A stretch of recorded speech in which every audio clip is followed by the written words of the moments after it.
Olá, gente linda, gente querida, estamos começando mais um Pode Liderar, o podcast que você assiste, ouve e já pode liderar. E hoje temos uma convidada ilustríssima, minha querida irmã, minha cunhada, irmã da Cá, Bruna Marinho.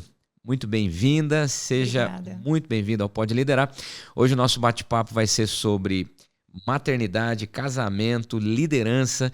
Então, apenas para o nosso pessoal te conhecer, você então é formada em Relações Públicas na UEL, e aí você foi para Portugal, começou um mestrado, faltou um pouquinho para terminar, mas você fez um MBA em Varejo na USP.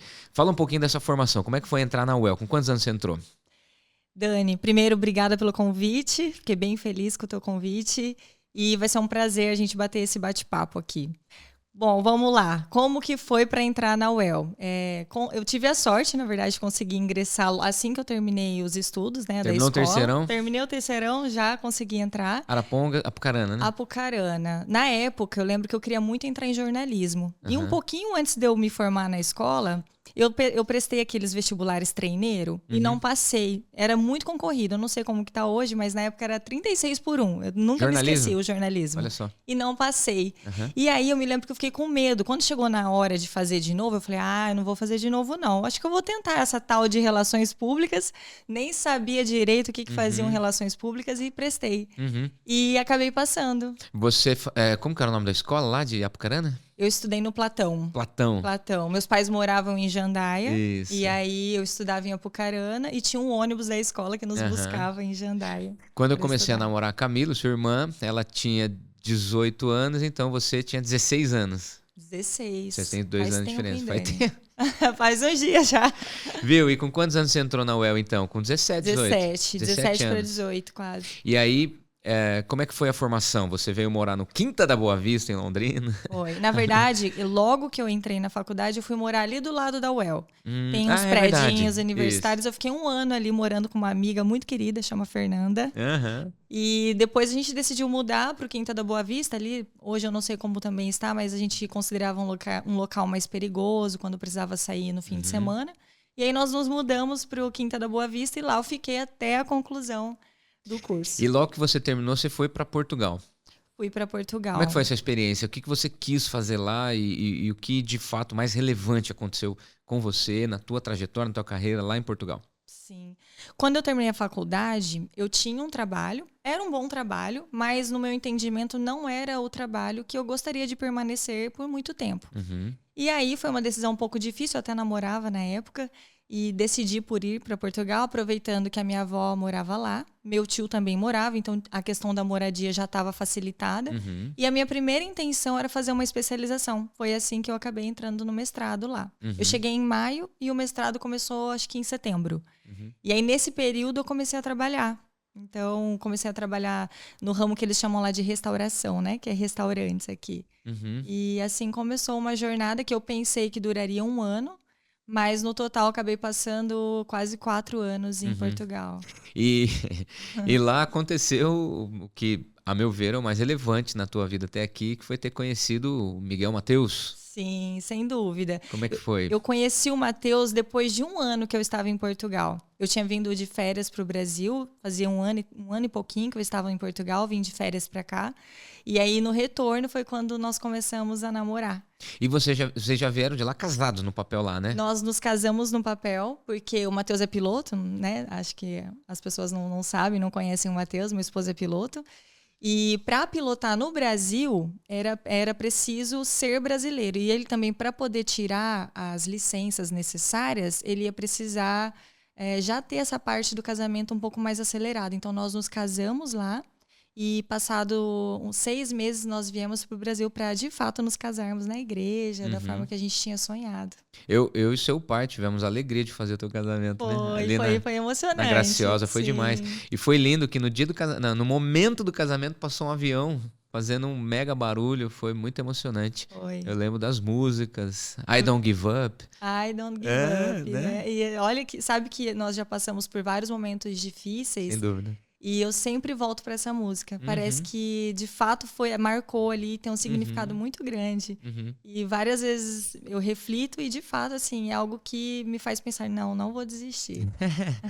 São quantos anos já juntos com o Matheus? Entre namoro e até hoje? Já são quase 15. É uma história, né? É, quase 15 anos. E aí veio, então, além do casamento, vieram os filhinhos, a Antonella e o Francisco. Quantos anos está a Antonella e o Francisco? A Antonella está com 3 anos e meio e o Francisco tem 5 meses. Então a gente está com 2 bebês, né? Uma um pouquinho maior. E o principal motivo da gente estar batendo esse papo no Pode Liderar é que você, desde que eu te conheço, né, adolescente, menina, você sempre exerceu uma postura de liderança, de presença, de marcar o espaço. E hoje você é diretora da Leroy Merlin aqui em Londrina. E você já é diretora há vários anos. Hoje você está com 37 anos. Com quantos anos você entrou na Leroy já nesse cargo de diretora? Eu fui contratada já há 5 anos. Eu entrei na Leroy já como diretora comercial. Inicialmente, eu morava em Curitiba. Então, quando eu fui contratada, eu fui diretora lá em Curitiba. E há 2 anos estou em Londrina. Né? Esse retorno foi bastante importante para mim, porque quando eu retornei, a Antonella tinha apenas 1 ano. Então, aqui, né, eu tenho toda uma rede de apoio. Eu moro muito próxima da minha mãe, eu sou vizinha da minha irmã. Então, isso facilita muito, até porque, como eu mencionei, o Matheus é piloto, em vários períodos ele viaja, e ter esse suporte também me dá condições até para eu conseguir trabalhar de forma mais tranquila, porque eu também tenho as minhas viagens no meu dia a dia. A vida de vocês é bastante concorrida. Neste momento você está em licença maternidade ainda, né? Volta mês que vem. Mas vamos falar, em primeiro lugar, assim, do desafio do casamento. Como você falou, são 15 anos, né? A vida conjugal ela é cheia de desafios, né? Você tem uma rotina pesada, densa, e o Matheus, ele tem momentos que ele fica semana inteira fora, às vezes, né, distante, no sítio, na fazenda, enfim. Em poucas palavras, assim, o que você acha que é o maior desafio da vida conjugal? Ô Dani, eu acho que assim, por algum tempo, acho que eu fui mais imatura até posso trazer um pouquinho do meu exemplo, porque como eu sempre trabalhei bastante, tenho um percurso longo aí no varejo, são 20 anos trabalhando no varejo, e eu fui conquistando muito cedo alguns cargos de liderança, fui subindo, inclusive em termos salariais. E a gente tende, quando a gente começa a ter esse tipo de melhora profissional, se a mulher realmente não é sábia, ela confunde o papel dela dentro de casa. E isso aconteceu comigo em vários momentos. Consigo olhar para a minha história e perceber nitidamente vários momentos onde eu errei em relação a isso. E quando eu decidi separar, porque eu ocupo uma posição gerencial no meu trabalho, mas isso não pode anular o meu papel dentro da minha casa. Sendo uma esposa sábia, sabendo o papel da mulher, né? E que de forma alguma isso é rebaixado, ao contrário, né? A gente entende como a gente, na verdade, vai ser exaltada quando a gente exerce o nosso papel aonde a gente precisa. E desde o momento onde eu tive esse entendimento, eu percebi que o nosso casamento também começou a melhorar. Ele foi marcado por melhoras a partir do momento que eu enxerguei essa oportunidade em mim. Que são 2 papéis completamente diferentes, possíveis de serem executados em simultâneo, mas desde que você não queira trazer essa liderança tão alta para dentro do lar, porque são 2 papéis. Porque você é diretora. Quantos funcionários mais ou menos tem na planta de Londrina? Por volta de 160. 160 funcionários. Uma boa parte deles são homens, e homens gerentes. Eu conheço, inclusive, alguns gerentes que você lidera. E deve ser desafiador chegar em casa e exercer esse papel que você está dizendo, de não liderar, de não gerenciar, mas ao mesmo tempo estar ao lado de um homem que também tem uma opinião, que também tem... Eu sou eternamente crítico ao machismo, mas eu também, sinceramente, eu sou crítico hoje ao feminismo. Eu acho que são 2 extremos, como toda polarização, ela é meio burra, sabe? E nós estamos vivendo momentos muito nítidos com isso na sociedade. Qual foi o insight? O que você percebeu? Qual foi o momento exato, se é que teve, né? Onde você chega em casa, você deixa de ser a diretora para ser a esposa, companheira, submissa, parceira, auxiliadora. Como que é isso? É porque fica muito claro, quando a esposa ela não ocupa o papel corretamente dentro de casa, a casa entra em desordem. Porque é como se começasse uma confusão. E isso não quer dizer que você vai dar espaço para o seu esposo ficar tranquilo sem fazer nada. Ao contrário, você vai dar o espaço para ele ocupar exatamente o lugar dele também. De ficar mais preocupado com as questões de dentro da casa, do prover, que é coisas... Apesar de eu trabalhar hoje, eu sou muito mais desligada mentalmente dessa questão da finança, do que precisa, o dia que vai pagar. E antes eu era muito mais, eu também queria ter o controle de tudo isso. Claro que eu tenho, né? A gente tem a mesma conta, hoje a gente trabalha em unidade. Mas essa energia fica pro lado dele. E eu fico muito mais com as questões. O que a Antonella vai comer de jantar? Eu preciso pensar o que está acabando e preparar uma lista. E o meu esposo vai ao mercado muitas vezes, porque apesar dele viajar, tem alguns dias que ele está em casa e ele faz muitas tarefas que eu faria se eu estivesse em casa, né? Então, quando eu não estou, ele faz. Mas no momento em que eu estou, eu faço questão de assumi-las. E eu percebo que é assim que dá certo. Porque não me faz bem também me ocupar muito de coisas que exigem muita matemática, muita raciocínio, porque não é o meu papel. E não que eu não saiba e não possa, porque, como eu disse, no meu trabalho eu faço isso. Sim. Eu preciso fazer todo um planejamento financeiro de 5 anos, de 3 anos, do ano que a gente vai uma gestão de supermercado não é tão difícil, né? Vamos lá. Mas daí você deixa ele ocupar esse espaço. Exato. Eu percebo que e você é uma pessoa muito positiva, né? Mas eu percebo que você se preocupa muito mais em valorizar os pontos fortes do que ficar expondo os pontos fracos. Sem dúvida, Dani. E isso eu posso te falar que eu fui também observando ao longo dessa trajetória de liderança. Por quê? Quando um colaborador... Vou dar um exemplo para ficar prático. Vamos pensar lá na Leroy, então. Quando um colaborador ele faz a organização de um linear. O linear é aquilo que a gente encontra dentro de um corredor, né? As prateleiras ali. Certo. Ele faz a organização. Se eu pedir para ele, você pode organizar aqui para mim esses itens? Ele vai e faz. Digamos que não tenha ficado bom. Eu vou partir do princípio que ele quis fazer de uma forma boa, tá? Então, e aí eu observo. Se eu só falar assim, cara, tá péssimo... Que é o que muitos chefes vão fazer, né? Por que você não se esforça? Eu reforço na cabeça dele a ideia de que ele não é bom, de que ele não dá conta, de que ele não consegue. Quando a gente chega e fala, observa, fala, olha, essa parte aqui ficou bacana, aqui você fez certo, posso te dar uma orientação para a gente fazer melhor aqui? Então, você reforçar algo que a pessoa fez primeiramente bem, para você adicionar ali algo que ela precisa completar, funciona muito mais. Eu falo assim, que se só gritar ou só ser duro resolvesse, era muito mais simples, inclusive com filhos, né? Tanto na área profissional ou dentro de casa. Se isso resolver, seria muito mais simples, porque as pessoas hoje elas tendem a achar que quando não tá dando certo, falta dureza. Eu discordo. Eu também discordo. Apesar de, às vezes, falo por mim, a gente perder um pouquinho as estribeiras, principalmente na educação de filhos. Sim. Não é simples a gente manter a gestão das emoções ali o tempo todo equilibrado. Mas valorizar ou supervalorizar os pontos fortes traz marcas muito mais fundamentais do que você ficar ressaltando. Aliás, eu percebo que quando a gente ressalta o que é ruim, a pessoa vai se enfraquecendo por natureza, a relação vai se desgastando. Eu percebi, ontem à noite nós fizemos uma refeição lá na tua casa, né? Inclusive, Camila e eu, você e o Matheus, e a Antonella, vamos falar um pouquinho dessa aplicação com relação aos filhos. A Antonella chegou perto de você e ela falou alguma coisa chamando tua atenção e você estava falando, e você, num tom ameno, né, sem agredir, sem pegar pelo braço, sem falar alto, você disse, filha, mamãe não entendeu o que você falou. Você lembra desse episódio, não? Sim. Qual é o raciocínio por trás dessa tua atitude? Sim, eu creio muito que a criança ela aprende muito mais pelo que ela observa do que por aquilo que a gente fala para ela fazer. Então, se no momento que eu vou me dirigir a ela, se eu falo num tom mais baixo, ainda que eu fiquei incomodada às vezes. Imagina que eu estava conversando com você e ela não esperou finalizar e me interrompeu. Se eu falo para ela, pera, eu já vou falar, calma, espera que eu tô conversando. Que é o comum, né? É o comum. É muito provável que, ao ser interrompida, ela vai ter uma reação semelhante.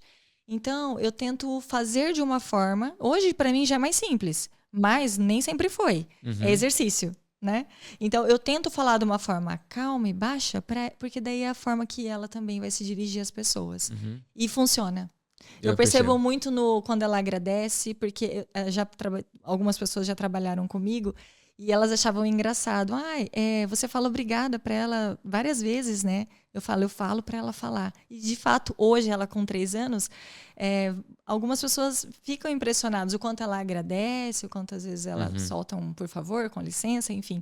E a repetição não é fácil, gente. Né? Não é fácil para mim também. A Antonella é uma figurinha, a gente ama demais. E agora o Francisco, né, pequenininho. Mas o que você entende que você repetiu uma fórmula de sucesso da Antonella para o Francisco e o que você aprimorou? Porque eu percebo que o Dani e a B lá em casa, nossos filhos, o Dani com 17, a B com 14, eu percebo que educar a Beatriz pareceu muito menos desafiador do que o Dani. É impressionante. Sim. Eu acho que uma família que tem 10 filhos, o 10º você só pega pela mão, vamos. Mas é o desafio da descoberta, da primeira maternidade. Mas tem um gênero diferente, uma menina, agora um menino. Sim. Quais são as principais distinções que você percebeu? Olha, eu reconheço que com a Antonella, eu falhei em 2 aspectos que eu tenho tentado corrigir, e para o Francisco eu acho que eu já vou tentar fazer melhor, né? O primeiro em relação à comida. Eu, por muito tempo, e até pela questão da pressa, né? Da minha rotina um pouco mais puxada, eu queria garantir que ela tivesse comido. Então, hoje ela tem 3 anos, ela já tem condições de comer sozinha. E muitas vezes eu ainda fico ali dando a comida e eu tenho tentado melhorar esse processo. Tá. Né? Mantê-la ali na mesa até que ela coma. Então, eu acabei me atrasando um pouco em relação a isso. E segundo ponto, 2, 3 anos atrás, falava muito na educação positiva. Eu gosto de ler, li algumas coisas e testei também com a Antonella. Algumas coisas eu entendi que dão certo, outras não dão. Outras, de fato, quando você dá escolha para o seu filho, você está ensinando ele a alimentar o ego também. Você está privando ele de uma educação correta, de que nem sempre é a vontade dele. Então, em alguns momentos, eu lembro que eu falava assim, você quer subir você quer subir no colo da mamãe ou subir correndo? Porque eu queria que ela subisse a escada para tomar banho, por exemplo. Mas eu deixei ela escolher e funcionava. E de fato funciona. Mas eu vi que isso depois, mais tarde, ocasionavam algumas birras. Quando era outra pessoa. Porque nem todo mundo sabe o jeitinho que eu faço para conseguir. Né? E aí o próprio pai, que é outra pessoa, né? O próprio pai. Então, quando chega uma pessoa, entre aspas, normal, né? Que vai dar instrução, começa a vir a birra, um comportamento ruim. Então é algo que eu tenho corrigido e com o Francisco eu pretendo já não fazer. Como toda a ciência, como toda a corrente, né, a psicologia positiva, ela veio como uma ferramenta que eu acho que é importantíssima, principalmente para ressaltar isso que nós estamos falando aqui, de olhar mais para os pontos fortes do que ficar ressaltando os pontos fracos. Mas tudo tem limite, né? O não ainda precisa ser dito, né? E a correção, a disciplina, às vezes precisa. Porque eu percebo assim que o amor sem disciplina é uma coisa muito subserviente, né? Por outro lado, a disciplina sem amor é uma coisa muito rude, muito cruel. Então, o equilíbrio entre o ser positivo, mas o também ter disciplina precisa acontecer. Né? Uma voz de comando, se colocar numa posição de autoridade, não de autoritarismo, evidentemente. Mas, de fato, você está criando 2 figurinhas incríveis ali, né? Antonella e o Francisco. E o Francisco colabora, né? Ele é muito bonzinho, né? Ele colabora. E o meu maior receio era a reação da Antonella com a chegada dele. E como foi? E foi tranquilo, foi tranquilo. Eu acho que quando a gente consegue dividir o olhar, porque é um pouco natural quando chega o mais novo, o olhar vai ficar um pouco mais nessa criança mais nova. Mas se o adulto que está junto ali, o pai, a mãe, ou quem estiver no apoio, conseguir fazer essa divisão do olhar, eu acho que é aí que está o segredo. Tá. E ele gosta tanto dela quanto ela gosta dele. É incrível o amor que os dois têm, apesar dele tão pequeno, já a gente consegue perceber. Assim, claro que irmãos são irmãos, né? Eu lembro quando você e a Camila tinham algumas algumas discussões por causa de roupa, Sim. assim como o Dani e a B, né, também tiveram as suas crises. Eu me lembro um momento que o Dani, uma situação lá com a Beatriz, eu falei, filho, você acha que eu gosto mais da tua irmã do que de você? Ele olhou pra mim e falou, pai, eu não acho, eu tenho convicção. Meu Deus. Aí dói o coração, hein? Dói o coração. E eu passei a realmente perceber. E eu descobri. Só que assim, ele precisou crescer um pouquinho mais para ter esse acesso e falar com tamanha franqueza comigo. Né? Então a gente estimula muito o Dani e a B a conversar, se expressar, falar e dar essa oportunidade num ambiente de leveza, né? Claro que ninguém é perfeito, assim como vocês, nós também não somos, os nossos filhos também não serão, mas estimular o diálogo, né, começa desde cedo. Eu percebo que a Antonella, o Francisco muito pequeno, mas a Antonella é do diálogo, ela gosta de se expressar, ela gosta de se defender, do não, do sim, né? Sim. Isso começa desde muito cedo. Sim, verdade. Vamos falar de ser diretora. Você, então, aos 32 anos, passou a ser diretora e você seguramente tinha gerentes ali na tua equipe, supervisores que eram bem mais velhos que você. Sim. Qual é o desafio, o segredo para o jovem entrar no mercado de trabalho ocupando essa figura de liderança com leveza, mas ao mesmo tempo com competência? Sim. Foi bastante desafiador, Dani, a minha entrada na Leroy. Por quê? É importante falar aqui, eu trabalhei 6 anos no varejo de moda, né? Uhum, moda. Então, e hoje eu estou no varejo de construção civil. E num primeiro momento a gente olha, tem um distanciamento muito grande, mas eu costumo falar, gestão é gestão. Quando a gente aprende a cuidar de gente, a gente entende que dá para trabalhar em qualquer ramo, independente. O produto ali é só mais um detalhe. Claro que vão ter estratégias muito diferentes, né? Mas o lidar com pessoas é a chave do sucesso. Uhum. E aí, quando eu cheguei na Leroy, eu cheguei jovem, né, 32 anos, com a bagagem ali. Eu tive uma passagem, mas foi mais breve no Cicobi como regional. Então, eu pulei do banco para dentro da Leroy, né? Mas a minha maior experiência até então tinha sido dentro do varejo de moda na Riachuelo. Uhum. E aí chegar no varejo de construção civil, onde a maior parte dos meus colegas, eu olhava para o lado, outros diretores eram muito mais velhos do que eu, eram homens. Alguns com bastante tempo de experiência no ramo, o que dá bastante vantagem para eles, né? Então, para mim, foi um grande desafio. Mas que, com o passar de poucos dias, me deu o ambiente novamente à vontade. Por quê? Quando você diz você é um bom líder, você não vai ter que fazer muitas coisas. Você vai, na verdade, você vai trabalhar para impulsionar as pessoas. Porque o bom líder, ele não faz, ele influencia, ele dá confiança para que as pessoas consigam fazer. E ter alguém que saiba reconhecer. Eu notei muita carência nesse ramo da construção civil de pessoas sedentas por reconhecimento nos times que eu passei. Olha, interessante. E eu acho que parte do sucesso que eu obtive até aqui está relacionado a esse olhar de reconhecimento das pessoas que trabalharam e que trabalham comigo. É uma marca tua, né? Você é uma batedora de metas, né? A gente brinca na família, né? Quer ver um desafio, é colocar metas diante de você e você realmente alcança. Mas eu percebo que convivendo e ao longo desse tempo eu convivi com várias pessoas que trabalharam com você, as pessoas admiram você. Então mesmo nessa função de liderança, de direção, você não precisou exercer a autoridade, o poder para conduzir pessoas. Você simplesmente influenciou e as pessoas admiram você por isso. Sim, e as pessoas precisam se sentir livres também para trabalhar, né? Não oprimidas. E é muito mais legal quando você trabalha com pessoas felizes. Né? Tem determinados tipos de gestão que aparentemente funcionam, mas adoecem, né? E as pessoas quando passam por esse tipo de gestão, saem magoadas, saem dispostas a, enfim, fazer coisas ruins, às vezes, enfim, por direito ou não, né?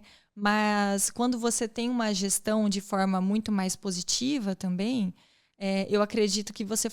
mesmo quando as pessoas saem, elas deixam felizes por outros motivos. E eu costumo dizer que a saída nem sempre é ruim. Sim. É normal, né? É um processo que pode acontecer, são transições. As pessoas vão se descobrindo com o passar dos anos, assim como nós também. Todo mundo tem o direito, né?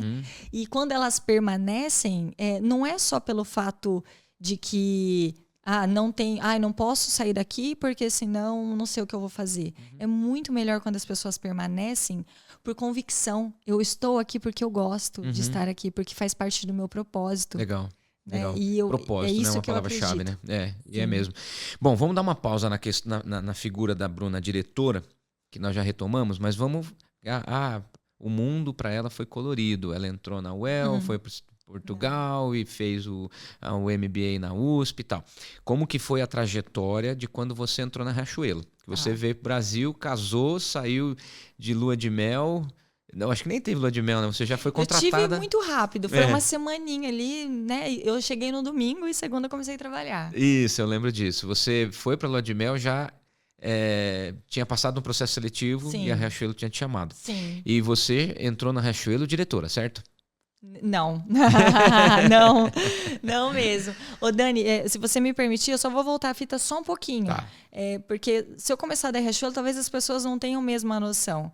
Mas é importante falar, eu nasci num bairro muito simples aqui de Londrina, né? Então, Conjunto porque às Cafezal. muitas pessoas me conheceram diretora, né? A partir desse meu retorno para Londrina. É importante, bem lembrado. E às vezes as pessoas, como eu trabalho com muita gente do primeiro emprego, as pessoas às vezes pensam que é algo que nunca vão alcançar. E é mentira. Aliás, é uma Bruna, questão de mentalizar. Essa semana eu levei o Dani lá na rua Getúlio Ribeiro de Carvalho. Você tá brincando. Tô te falando, essa semana. Eu levei a Antonella. Você tá brincando? Tem o vídeo. É mesmo? Levei ela. Devia Nem ter contei filmado. pro Matheus ainda. Eu filmei. Eu não filmei. Mas eu passei em frente, parei lá na frente, final da tarde. A gente tinha ido levar um amigo do Dani ali no Cafezal, que mora lá, depois da célula. Era noite já.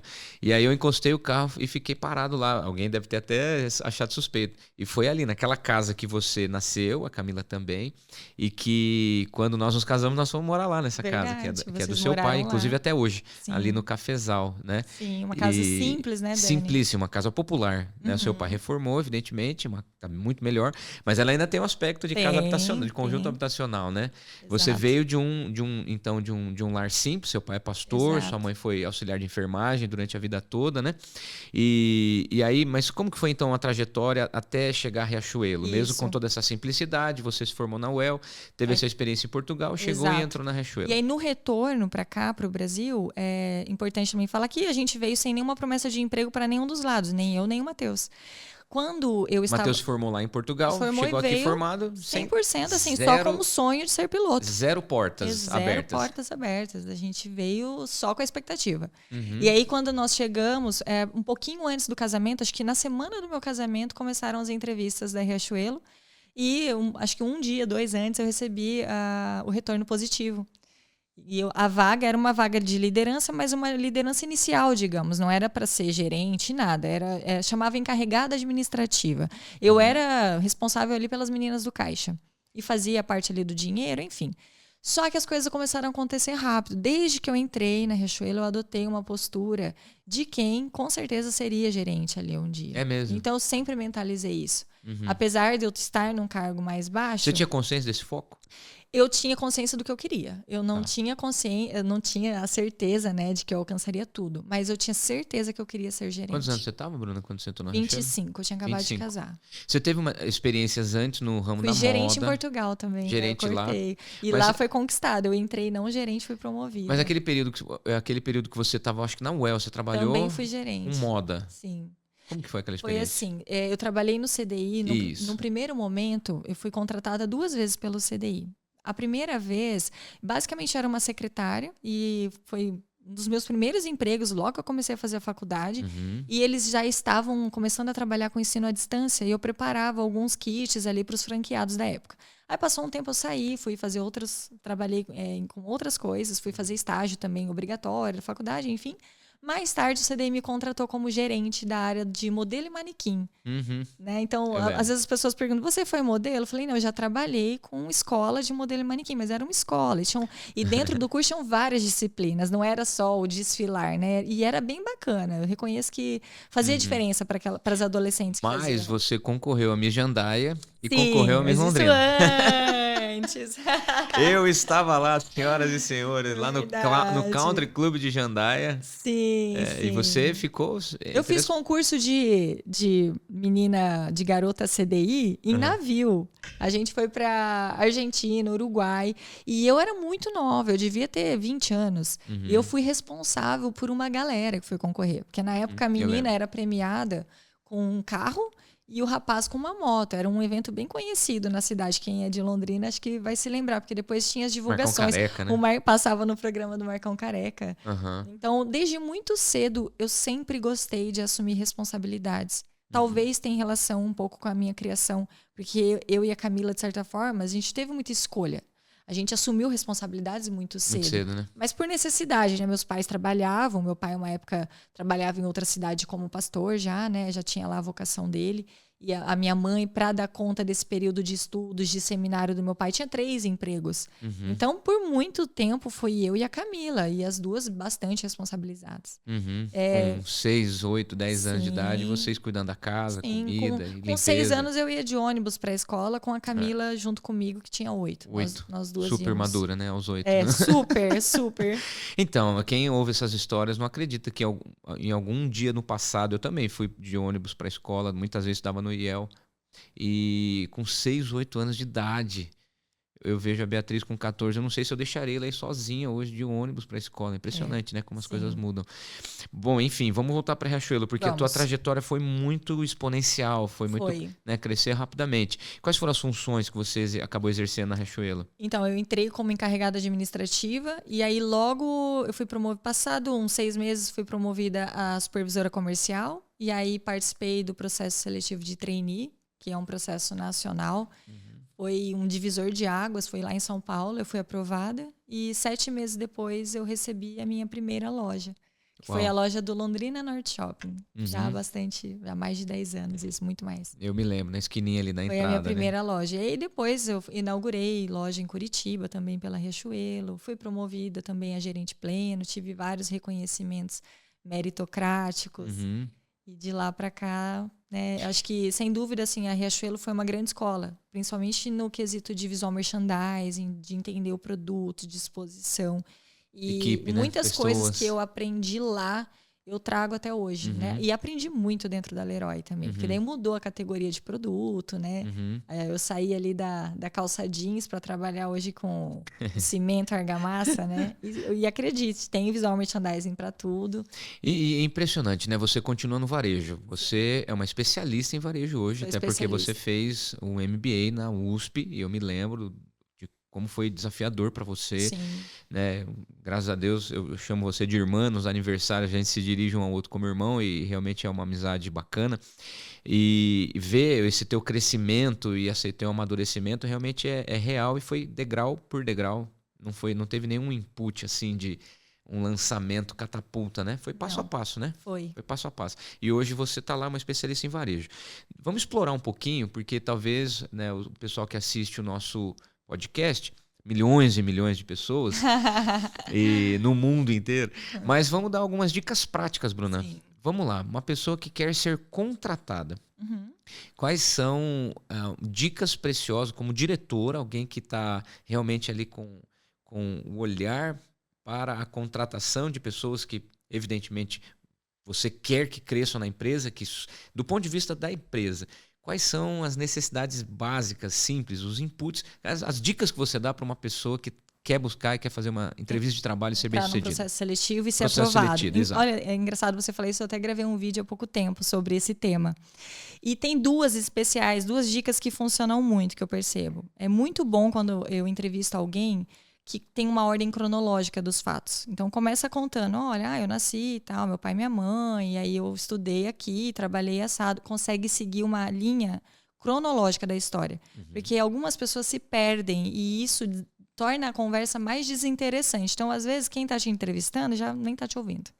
Então, você saber contar essa história vai te ajudar. Segundo ponto, e talvez esse é o mais importante.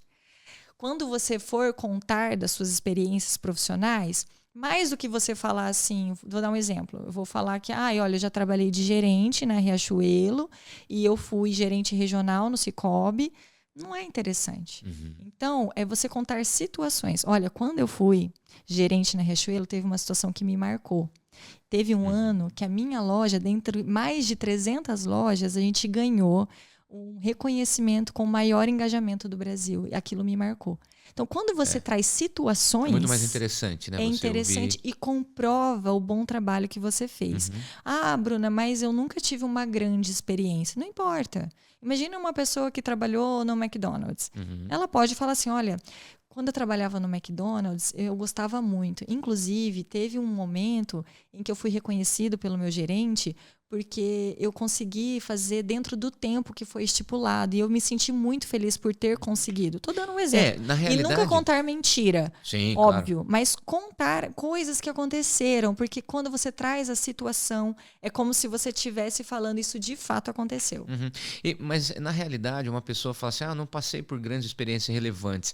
O que é uma experiência relevante, né? Exato. Porque todos temos o tempo todo. Imagina um atendente de McDonald's, né? Imagina você, aquela pessoa que não sabe, não tem menor coordenação para tecnologia, não sabe ver, não sabe aplicativo, e hoje em dia está tudo meio, né, tecnologia. Mas uma pessoa mal educada, como é que um atendente se vira para atender uma pessoa mal educada, uma pessoa que não conhece o produto?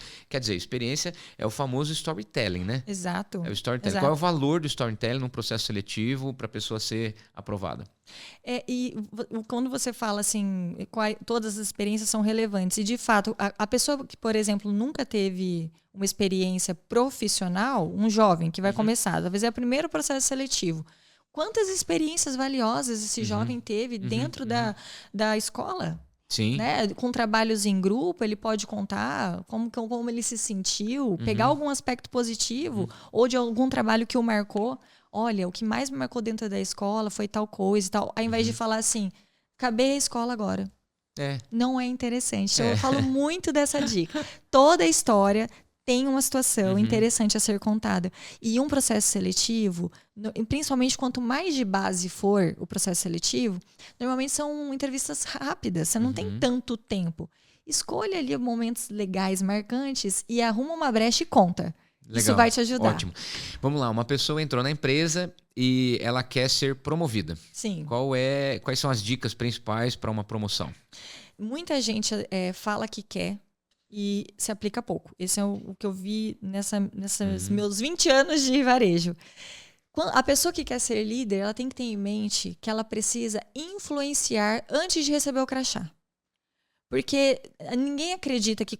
então vou promover o Daniel, que está trabalhando aqui na minha equipe. Ele ainda não parece que é líder, mas a hora que eu colocar o crachá, ele vai se transformar? Não vai. Então, as pessoas, aquilo que, quando elas são promovidas, é só um reconhecimento daquilo que elas já estão fazendo. E o maior erro que as pessoas cometem é quando elas entram na empresa, às vezes elas não mentalizam que elas vão ser o líder daquele setor, da equipe, geral, o diretor. Elas não mentalizam. E aí, quando você não mentaliza, você se ocupa de comportamentos que você não deveria ter. De matar um pouquinho o trabalho, de chegar um pouquinho atrasada, de criticar um pouquinho por que vai mudar. Né? Tem estratégias que a empresa desenha que a gente precisa ser rápido para executar, dependendo do cargo que a gente está naquele momento. Não que a gente não possa criticar, mas aí a gente conversa depois com o nosso gerente, a gente expõe a nossa ideia, mas a gente faz aquilo dentro do tempo proposto. Legal. Né? E quando a gente assume esse papel de fazer as coisas bem feitas, de Excelência, influenciar, de colocar os... eu vi um colega que está mais devagar, de que forma que eu posso ajudar esse colega a vir fazer junto? Depois bate um papo com o teu gerente, fala, olha, hoje foi legal, eu senti que eu consegui influenciar o meu colega, porque também ter esse ponto de contato com... Todo mundo tem um liderado sempre. Ainda que seja uma vez ao mês, você vai ter. Conta coisas que você tem se esforçado para conseguir na melhoria do todo, né? Quais seriam 3 principais características de um profissional, seja ele chão de fábrica ou um cargo já de liderança, 3 características básicas que um diretor espera dos seus funcionários? Primeira coisa que me chama muita atenção, quando a pessoa faz além do que é pedido. Proatividade, iniciativa. Proatividade e iniciativa, né? Aquilo ali tá fora do lugar, mas ninguém me pediu para fazer. Não sou eu que... Óbvio, às vezes tem um papel que o cliente jogou fora, jogou no lixo, ficou do lado. Mas eu não sou da limpeza. Então, a pessoa que faz além do que é pedir, isso é bíblico, né, Dani? Sim. Está em Provérbios, se eu não me engano. Então, quando a pessoa tem isso, com certeza vai acelerá-la. a questão da pontualidade da entrega de tarefas. Pontualidade tanto no chegar e ao ser pontual naquilo que é combinado de horário, mas na entrega daquilo que é pedido. Pontualidade em questão de horário é uma virtude já valorizável, mas pontualidade na tarefa parece ser eficácia, né? Exato. É interessante para a empresa. Sim. E eu acho que talvez deveria ter falado até disso primeiro. A questão da ética. Pessoas que não se envolvem em fofoca, pessoas que não se alimentam de falar de outras pessoas. Isso, com certeza, também. Pessoas que são mais centradas no trabalho em si, não se preocupam com a vida alheia, essas também elas vão mais rápido, elas sobem mais rápido. Então, ética, proatividade e eficácia, pontualidade. Exatamente. São 3 valores. Você não falou de competência técnica. Não. Como que você avalia como diretora esse detalhe? É importante, evidentemente, mas como que você visualiza isso? É importantíssimo, certo. Mas são competências treináveis. Né? A competência técnica, você contrata uma pessoa hoje que nunca trabalhou no ramo de construção civil e ainda que ela vá trabalhar no setor de materiais básicos, com um treinamento direcionado correto, acompanhada por uma pessoa correta, ela vai aprender e ela vai ficar boa naquilo. Agora, quando a gente fala da parte comportamental, da parte ética, isso é difícil de ensinar. Isso a pessoa ela precisa já vir treinando ali ao longo da vida. Dá para refinar. Não estou falando que quem não tem está perdido. Né? Mas por isso que eu não mencionei o técnico. Porque o técnico é óbvio que a pessoa vai aprender. Essa parte ética, infelizmente, não é assim. Impressionante, né? A gente já vai partindo para o final, mas eu percebo nitidamente, tanto a tua postura como esposa, como mãe, né, da Antonella e do Francisco, e falando bastante sobre a tua função de diretora, você é uma líder que tem prazer em formar pessoas. É correto isso? Tenho prazer. Eu acho que é o que eu mais gosto até hoje, nas funções que eu já ocupei de liderança, é isso. Quando você vê uma pessoa que entrou na base, foi promovida e que depois foi promovida de novo, e através das redes sociais, a gente consegue acompanhar muitas pessoas hoje, né? Acho que essa é uma virtude da rede social. É muito legal quando você vê que a pessoa... Porque o varejo muda a vida das pessoas. Quando ela é promovida e ela dobra o salário, a casa dela vai ser altamente impactada. Então, quando você vê que você fez parte desse processo... Isso não tem preço. É isso que de fato faz sentido estar trabalhando. É isso que faz valer as horas que a gente passa dentro do trabalho. Fantástico. Mudar a vida das pessoas. E na verdade lá no fundo esse é o papel de Jesus, né? Então, vamos ver, ó. Bruna, jovem, esposa, mãe e diretora. Onde Jesus entra nessa história toda, Bruna? Entra em tudo, Dani. Tudo.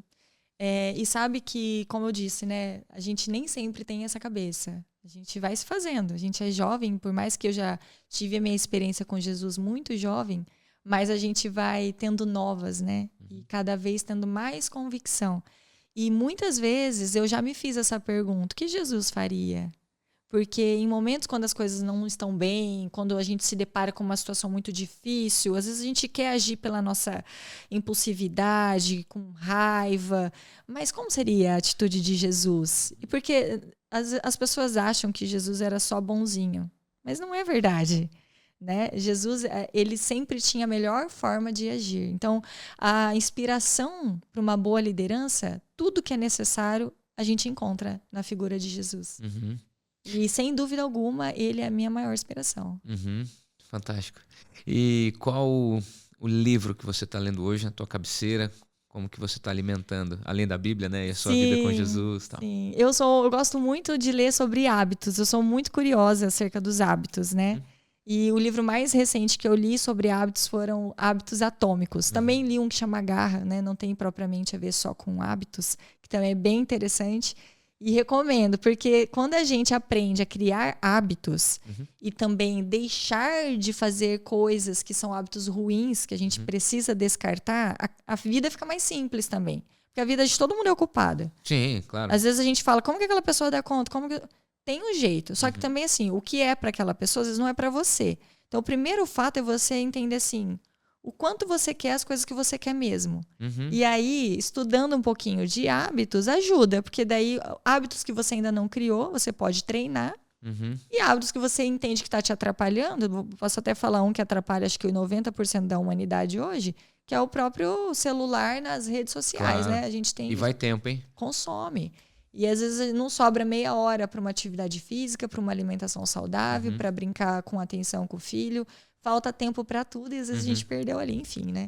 Não, e você sabe que eu tenho percebido pessoas que separam tempo para as redes sociais, sem saber que aquilo é um hedonismo tão barato, né? Que é uma sensação de prazer que acaba imediatamente, né? E que não percebe que remir o tempo passa em você abandonar coisas que não vão te levar a lugar nenhum. Exatamente. Né? Inclusive as redes sociais. Claro que a gente lança a mão, nós temos nosso perfil, aliás, fala do seu perfil no Instagram, @Bruna Marinho O. Isso, é isso? é um O a mais no final. Isso. Tudo junto. Bruna Instagram, Marinho O. Instagram. E você tem gravado alguns vídeos mais recentes, né? Sim. Mas você está partilhando a tua vida ali, né? Exato. Eu estou em licença maternidade, agora estou mais próxima de retornar. No mês que vem já retorno. E quando o Francisco já ganhou uma rotina um pouco melhor, eu, como também sou acostumada a ocupar bastante o meu tempo, vi a necessidade de ir para a rede social. Por quê? Hoje é uma porta importante para que as pessoas tenham uma imagem sobre nós, né? E como eu estou no varejo há muito tempo, falei, bom, tá, quem sabe eu posso ajudar alguém com a experiência que eu tenho, né? Então, o tempo que eu tenho disponível para isso, eu gravo alguns vídeos. Muito legal. E a minha intenção é ajudar pessoas que trabalhem no varejo. Esses dias vi uma amiga nossa em comum dizer assim que as redes sociais é a avenida mais movimentada do mundo.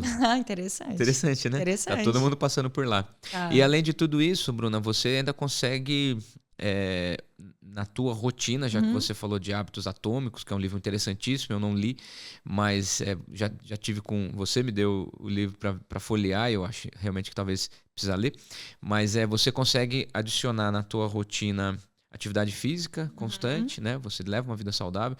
E alimentação, né? Qual a importância disso para a vida? Total. E sono, né? Acho que faltou só essa parte do sono. E nem sempre a gente vai falar, mas não tá... Eu mesmo fui mãe, meu sono foi prejudicado vários dias. Mas se o tempo que sobrar eu, de fato, priorizar o sono que eu preciso ter, eu vou conseguir dormir, né? E tudo é programação. Às vezes a gente vai fazendo a ordem do dia conforme vai acontecendo. Se eu não pensar o dia de amanhã, provavelmente é muito provável que eu não vá treinar. Eu vou comer o que tiver. E essa falta de planejamento antecipado que faz a gente viver o deixa a vida me levar, né? Mas se a gente se organiza um dia antes... E assim, as pessoas acham que vou ter que parar, pegar um caderno, uma caneta. Não. O simples fato de você mentalizar as coisas que você vai fazer no próximo dia e você ser fiel a você... Porque eu vou falar uma coisa... Se você falar assim, amanhã eu tenho uma consulta médica e vai ser às 7 horas da manhã, eu tenho certeza que você vai estar lá às 7 horas da manhã. E você, se o relógio despertar e você estiver cansado, você vai estar lá na sua consulta. Por que será que se você fizer um combinado com você de levantar mais cedo e caminhar meia hora na rua, porque às vezes a academia está cara, enfim, vou fazer caminhada às 7 horas da manhã. Daí, acordou um pouquinho cansada, vou depois. Então, a gente honra muito os compromissos que são firmados com os demais. E por que a gente não honra os compromissos que a gente firma conosco? Esses deveriam ser valorizados. E na verdade, a prática de exercício físico e sono, totalmente gratuito. Você não precisa necessariamente de um acompanhamento, de uma academia. Claro que às vezes o acompanhamento estimula, mas é totalmente gratuito, é só querer. Sim. Né? Só a geração de hormônios ali, endorfina principalmente, né? A capacidade que você tem de virar o jogo, né? Realmente virar a mesa da vida, né? Sim. Só com exercício e sono, e custo zero. Zero. É só tomar consciência. É porque as pessoas focam no que elas não têm. Esse mês eu não tenho dinheiro ainda para pagar a academia, então não começa. Mas, gente, caminhar é de graça. Se você pegar o YouTube, tem vários treinos interessantíssimos para fazer só com uma cadeira dentro da sua casa.